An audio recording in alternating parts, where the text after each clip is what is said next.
Yo, hey, it's Kari is real. It's been real TV, and this is the real recap. Now, what we got? Troy Ave, man. I like Troy Ave. You know, I rock with the New York guys, man. The New York people, period, man. They you know, they slang out there. They got their own swag. Coming from Chicago, you look for different people in these states. You know, people that stick out. Cause Chicago, we the top of the top. Everybody want to be like Chicago. Everybody want, you know, ain't no food better than Chicago. We trendsetters. You know, the world basically copy us, right? But New York niggas, they got their own swag, own style, own lingo. You feel me? It's just as recently, a couple years ago, is when, you know, with the drill era came out, that's when they started, you know, kind of copying us. To this day!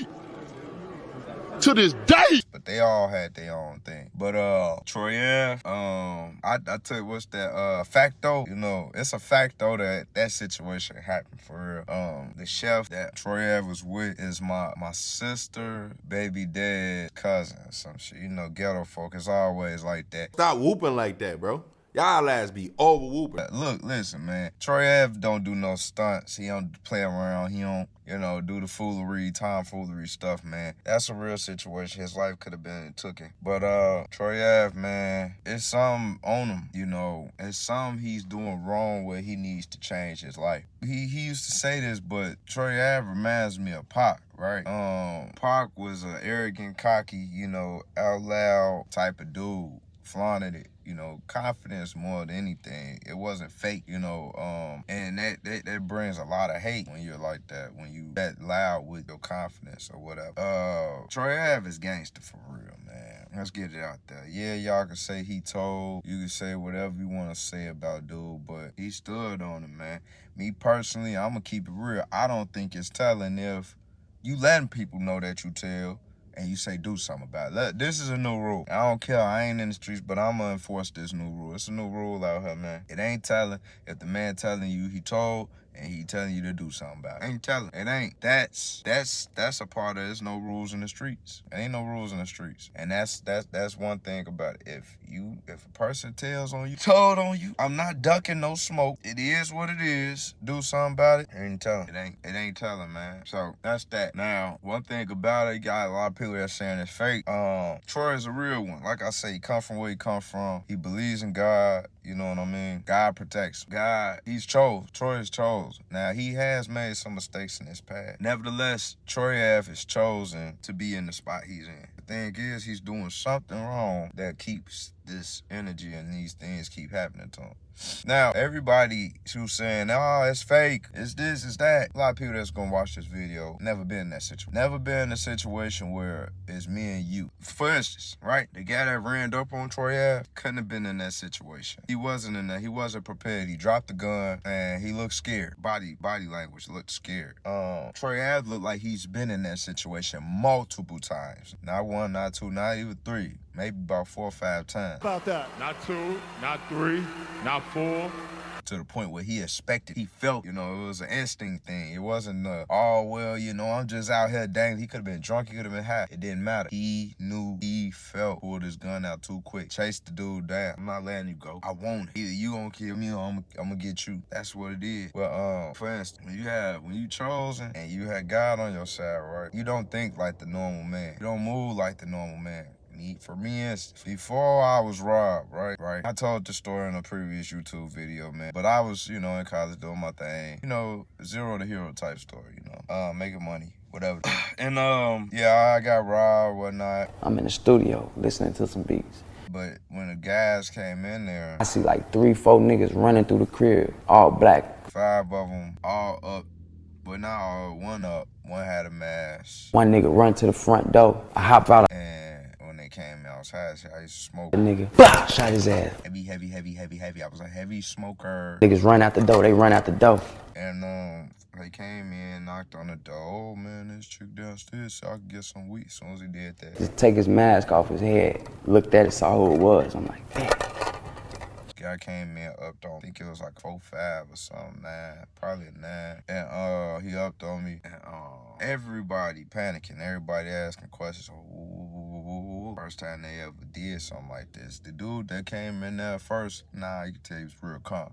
But all the other guys that was in there with him, nah, them dudes seemed a little nervous. Now, me, I never been robbed before then, but I have been in a situation where guns was up. Not at me per se, but guns was up. I've been in a situation where I done seen somebody get shot. You know what I'm saying? I done been around it. And not only I've been around it, you know, God kind of prepared me for that moment. Because if I would have acted any type of fear, anything in me that made them guys think that I would have cooperated or anything, I would have been dead. When them dudes came in and they was all panicking and stuff, this is what God put in my head to say to say. Now, I know it might sound crazy, right? But this is what God put in my head. I told them dudes, I said, hey, like, calm down, man. I'm hiding a motherfucker right now. Imagine you going to rob somebody, and it's you and your guy. Now, the guys y'all finna go rob ain't no dudes to play with, you know? And when you get in there, you see a guy you don't recognize. You probably got told about him, whatever, but you don't really recognize him, man. You feel me? You kind of trying to figure him out. In the midst of everything, you trying to figure him out.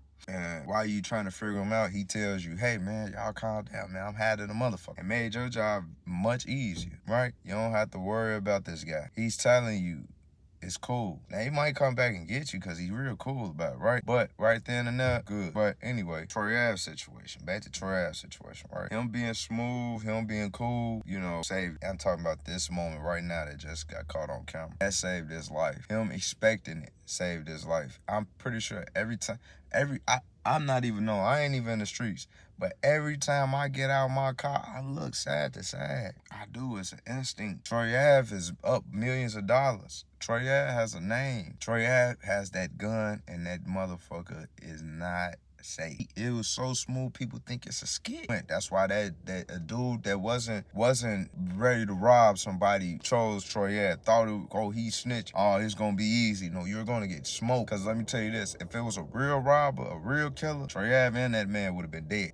You know what's up with Troy Ave, right? Troy Ave to smoke, shot people. You know what I'm saying? In situations like you killing, he's a threat. You gonna do it to him. You gonna do it to Troy Ave. No doubt about it. Right? They did it to Troy Ave. No doubt about it. But since it wasn't a real handler, he stuttered. When him stuttering, that's what caused him to lose his life. As he should. You threatened a man that didn't do nothing to you with violence. Got dealt with. God gonna forgive Troy Ave for that. It don't matter if Troy Ave do time for that. God forgive him. God got him. God gonna make it, but he don't do time. But if he do, he did something that he needs to sit back down. It's not this action right here, but this caused him to do what he needs to do. Troy Ave, you need to sit back, man. Get out of the limelight. Stop hanging with certain people and live a straight life, man. You know, get security, whatever you gotta do, because streets is a myth. And wake up in the morning and be able to take care of your kids, man. You keep getting yourself in these situations, man. It's gonna one day somebody gonna come and they're gonna take your life, bro. And something you doing wrong, man. You gotta change the way you live. But like I say, man, that's that. And it's been real TV. This is the real recap. I'm Kari is real, and it's been one. Alright, we're back. It's been real TV. You know how I do. Alright, listen. Now we talking about the Meechies. The Meechies. Hi, me cheese. Give me cheese. Me cheese.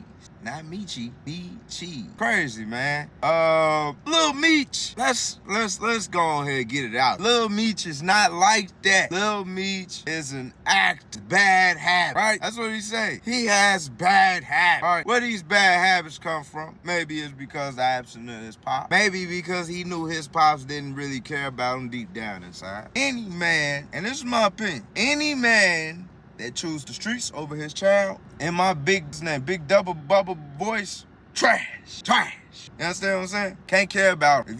If you are a father and you're in the streets, you don't care about your kids. You don't. We are not buying that. Oh, I'm trying to provide for my family. I didn't have another way out. Shut up. There's always another option. It's like a woman. That's like a woman saying, oh, I had to sell the box because I didn't have another choice. We look at them crazy. Why we don't look at the niggas crazy when they say, oh, well, I ain't have another choice. I had to choose the streets over raising my kids. Bullshit. Yeah, God. Bullshit. But let's get back to bad habits to act, right? We done seen it. Let's get something straight. The video I'm talking about with Meech, you know, the airport, right? Oh, my mama, she works for the airport. Woo, out the scoopy. That's not my gun. Meech is like most of these young dudes out here that's claiming to be YNs and gangster They're gangster when it's beneficial. Meaning, when they're in front of the women, when they're hanging with the homeboys, you know, and when they're trying to get some money. And rap, you know, rap, hustle, and stuff like that. When they're trying to get the money, that in them way. That's when they're gangster. You know what I'm saying? Not too many people. I ain't gonna shout them out, but for instance, Shotty went to court. He said 30 years. 30 years. He tell those guys, the judge, he tells the judge and everybody's in the court, prosecutors, I don't break, I don't bend, I don't fold. It's Troy Ave. Not that. I mean, if we gonna break down the definition of gangster, that's gangster. Is it smart? But if it's gangster, just so you can understand the point of what gangster is, that's gangster. Doesn't matter that I get 35 years. I'm going to do my time, and that's that. You got people like Lil Meech, right, with the bad habits and with the big BMF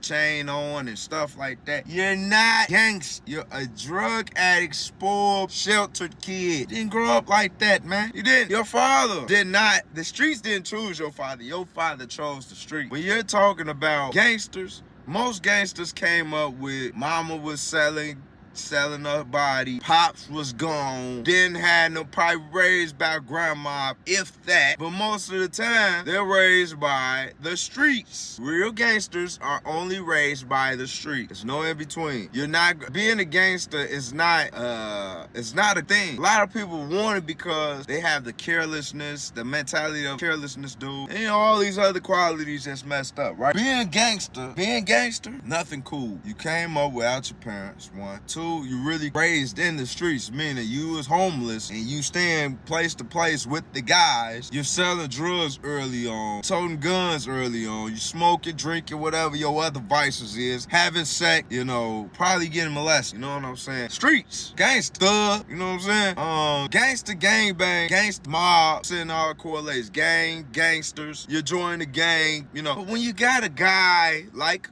Big Meech that was raised from good parents. Good parents. You know what I'm saying? And I'm gonna give you an example right after I say this. Because you can have both parents and still turn out gangster. I'll give you an example right after. Big Meech had good parents. Charles, musician. Mother Lucille, heavy in the trap. Meech was not brought up to be gangster. Meech was poor. Family was poor. That's what caused him to hustling, made him have to do gangster acts, which was never him. You're loyal to who you're loyal to, meaning you're loyal to the people that's closest. Now, let's go off top for a quick second. Let me give you that example I was talking about. A person that had 2 parents but still ended up being gangster. G Herbo. G Herbo's father was gangster. See, that's the thing. His dad was gangster. He turned out to be gangster because 1, his dad wasn't around like that. His dad gave him harsh reality. Did not stir him away from the streets. So her ended up going to the streets and learning at an early age. Hence, turned out to be gangster. He's not gonna let his son do that though because he knew both sides kind of. You know, that's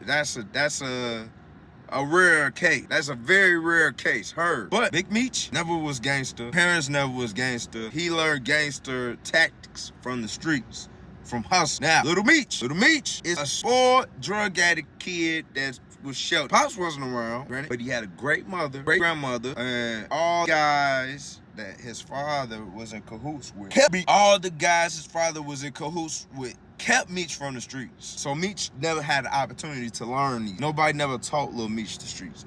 Lil Meech watched how his father moved, heard stories from people. Oh, I gotta move like my pop. Fucked up in the head, you're a follower, and you know what I'm saying? You're lost. You backdoored your own pops to fit. Man, my dad was just in folk roles. My dad was who-wiped his scoop. Or like you did up in the airport. Oh, that's not my gun. I'm a minor. I'm an actor. You see all this jewelry I have on? You know, I know this one guy probably watching this video. Yeah, I'm talking about you, nigga. Gangster Disciple, right? Whatever he claimed. Larry Key let you know that he's 7'4" to the world, but right there at that time, he ain't carried too many pipes. But he let you know that he a fight. And I believe him on that. But big gangster. Raised with 2 parents. Pops had a gangster past, but did not let that affect him. And, you know, for the most part, church good people, right? That's the upbringing. One day, we're in the dro, and we with some gangsters. Bring around some gangsters. The dicks pull us over. Anybody know what the dicks is? The detectives, not the regular police. These are the guys looking for the guns, the drugs, the murderers. Pull us over for no reason. They said they saw the gangsters in the back, recognized and pull us over. tough everybody up, you know, to do the regular search. Man starts sweating bacon grease. He started sweating bacon grease.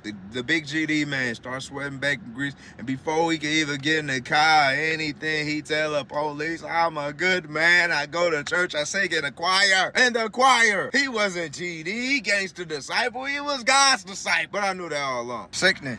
You know, these dudes, man, they be believing these characters. Like, you know, everybody has an image. Everybody has a mask they put on before they get outside. Most people. This dude that got bumped with Lil Meech, Meechies, same with him, man. Couldn't have been gangster. I didn't do no research on that man's background, but I can guarantee you, he chose the streets. One of them guys who chose the streets. My little brother, for instance, smart dude, he chose the streets. Granted, he had a heavy influence growing up to sway him there, but it wasn't directly taught to him. You know what I'm saying? So, since it wasn't directly taught to you, and yeah, granted, your OG stay in the hood, whatever, but at the end of the day, you wasn't brought up like, so since you wasn't brought up like that, and you get around some dudes that was brought up like that, you're food, basically. Essentially, you're food. Me and him get into a situation. Tell y'all a quick story. We did some things we weren't supposed to do. Staying with my ex at the time. I had my little brother with me. Police come knocking at the door trying to figure out, hey, why is this here? For all that, my ex, she calls, blood on my phone, I ain't even know it. Get 20 missed calls, text messages, everything. Dang, instantly, I already knew because I knew what I did. Ran to the crib. Little bro run after me. I see police at the crib. I tell my little brother, I say, hey man, how about you go check it out? No, I ain't going. That's because my girl. So, my little brother sees all this.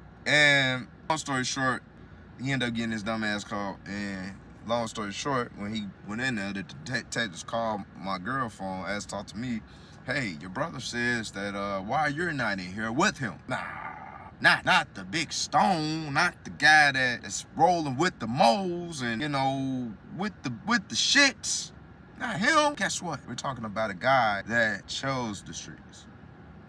When the streets chose you, you chose. That wasn't the case for him. He chose the streets, and for that, he you know, he got consequences, man. Jail time, shot. Most niggas that streets chose them, whack 100, fine. You know, you got one dude, whack, successful gangster, as he called it. He learned, did what he did, left the streets. Von's an unsuccessful gangster, but nevertheless was a gangster. He had the opportunity to leave his gangster past behind him, but he continued to choose the streets. Hence, he dies in Atlanta, you know, lacking. But, you know, these dudes was willing to die, kill, and go to jail for what they believe in. But, once again, these are guys that streets chose them. Whack 100. Father was on drugs. Mother was a hard-working lady. Older brother in the gang. He grew up in gang area. Von. Father was a hitman. Mother was probably in this, you know, she a hood chick. All his friends, gangsters. Lil Meech, dad was a hustler, church guy. Ja Morant, dad in his life, mom in his life, basketball player that wants to play. The list goes on. It does. The list goes on. Be careful with them guys that did not come up in that life. You know, whatever Meech do, he good. He got protection. You know what I'm saying? So, yeah, he can throw the bag on your lap. Part reason is because who his father is. Real. His father has protection. So he has. Now, how long that protection is going to last, don't know. But he for now he has protection. So he good. You know what I'm saying? But anyway, that's why he did that. He threw the drugs and the guns on his lap. Dude said he was asleep, woke up, big thing on his lap, and he stayed solid until he found out Meech told on, because he knew that Meech was gonna get him out of the situation. That's a guy that chose the street. Because the guy that street chose him, like King Von, you know what would have happened? Let's give it a real situation. Big Mike, the guy that taught King Von supposedly, right? Everything King Von know. Big Mike ended up telling on Von and the murder. Von stayed silent. Von had people put pressure on Big Mike. And Big Mike recanted his statement, took the time. A guy that the streets chose, King Von, versus a guy he chose the streets, which is old boy. Von never talked about his kids, right? Because he didn't care for his kids like that. He probably loved him, whatever. Couldn't really care for his kids, really, because you're in the streets and you living this life and you know you could die any day, right? And leave your kids by themselves, right? Like what happened. But then you got this guy right here that was hanging with Lil Meech and got booked. He's talking about nothing about his kids, about, oh man, you know, you took this from my kids and now I'm older now. You still don't really hear him talk about his kid. I mean, he's in his kid's life. He has made that transition, but I'm pretty sure when he was younger and he was killer whack, never heard him about talking about no kids. You got guys that the streets chose, whack 100. You got guys that chose the street. 100 deep when we in the streets. I got bad habits, nigga. I can't leave without my gun, but I'm the chosen one. You know, I mean, me personally, I don't live by no street code, so I cannot be here and say, oh man, Meechie's a snitch. This, that, and the third. Big Meech's a snitch. This, that, and the third. I mean, the proof is in the pudding. You see what you see, you get what you get from these niggas. So on to the next. Okay, Academics and T-Real. T-Real is Tiger's former manager, I believe, or something like that. The guy Tiger was getting extorted by. What we got here is clear case of the, it's not that serious. You know what I mean?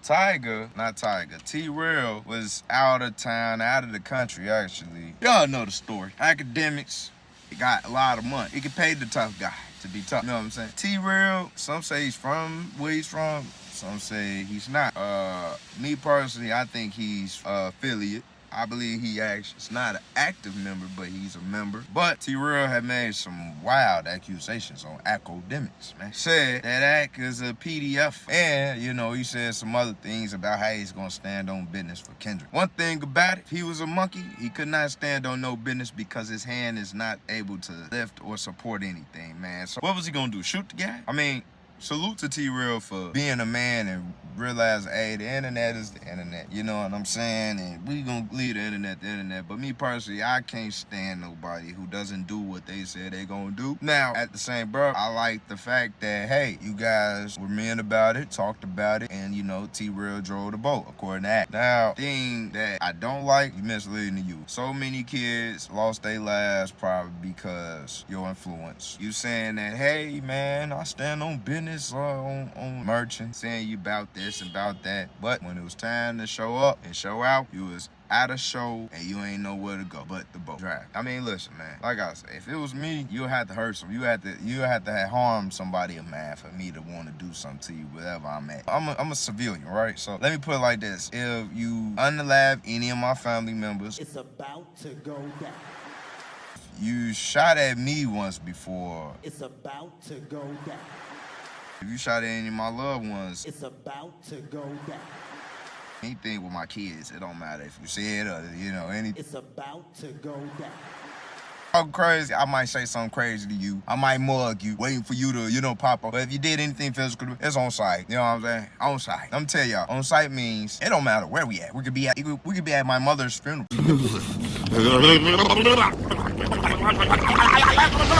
What did you say, nigga?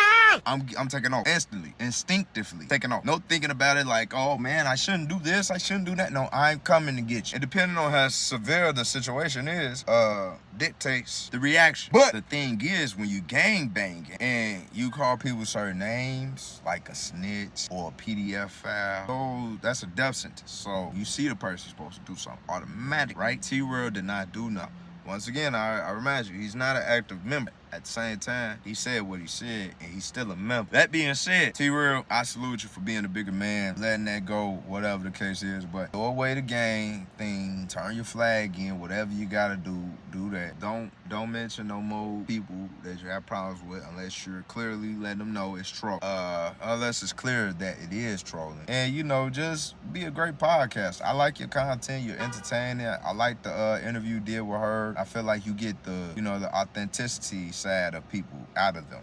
And that's me as an interviewer. I understand that's kind of challenging, and you're pretty good at that. So I think you should just stick to that. Like let the BS go. And another thing, man, it's academics. You trying to call yourself check. It's academics you checking, man. So it's like, come on, get no points for trying to check that. And then you lost a lot of points from people because when you called yourself checking them online, you saw academics. You asked for a drink, and you wanted to quench your thirst. You was thirsty. Not the type of thirsty we would think. You know, when you saw academics, you were supposed to be thirsty for blood, but instead you was thirsty for Don Julio, Reposado, or Anejo, depending on what they was drinking. But you know, kids, just stay out of the streets, stay out of the gangs, and you know, older kids like you motherfuckers that's 30 plus that just decide to hop off the porch, or even 25 plus, 4 plus, you deciding to hop off the porch. Go ahead, sit back on that seat on that porch, man. Drink your Diet Pepsi. You know what I'm saying? Because at the end of the day, man, you're not cut for this. You're not cut for this, you know? And we ain't even supposed to be doing this, man. We're supposed to be loving one another, man. You know, you know, you'll never prevail. Like, academics probably would have took off. I think academics spared T-Real. That's another thing that Ack ain't gonna tell you. He spared T-Real. He ain't gonna incite more violence. If T-Real would have came over there acting vicious or anything suspicious, Ack would have washed the dishes. I'm talking about cleaned them. It's about to go down. In another person's country. And not even academics itself, because I'm pretty sure Ack got security with him, or any buddies of his with him. They would have stood on business. Probably would have broke his other arm, you know what I'm saying? Would have tweaked him. Y'all ass be over whooping. That shit is. You know, T-Real went against everything that was right. You over there attacking this man because he's making content, and then you disrespect him, and then didn't do nothing about it. If you want to be real, T-Real, what you should have did was went to go approach Ack, told him, hey man, I don't like them accusations you got on your name, man. We gotta clear that up. Word is, you out here touching kids, right? He didn't say none of that. Make sure you look worse. Make you look like, hey, I just used the kid thing just to make money. T-Real, worst thing you could have did was call yourself being loyal to AD, because now AD is talking to Adam again, and possibly he's going to get back on. He's going to possibly join the No Jumper universe again. And T-Real, you would just go broke, man. Go broke, because it's not about what you do, it's how you do it. You're going to be broker than your fucking right hand, man. It's crazy. But anyway, on to the next. We got Foe is Extra. West Coast, out west. Foe is Extra. And like the other recap I gave you guys, Foe is extra, really extra. Man wants $50,000 extra to let people know how stupid he was to blow his hand. That's what he wants, $50,000. To let everybody know, hey, this is how dumb I was to blow my hand off, man. Do you guys want to know? See, that's the thing about these street dudes, man. They don't have no real serious education. Hell no. Beat it. Beat it. 1. 2, they listen to other people that don't have no real education. And 3, as far as they go is as far as they block radius. What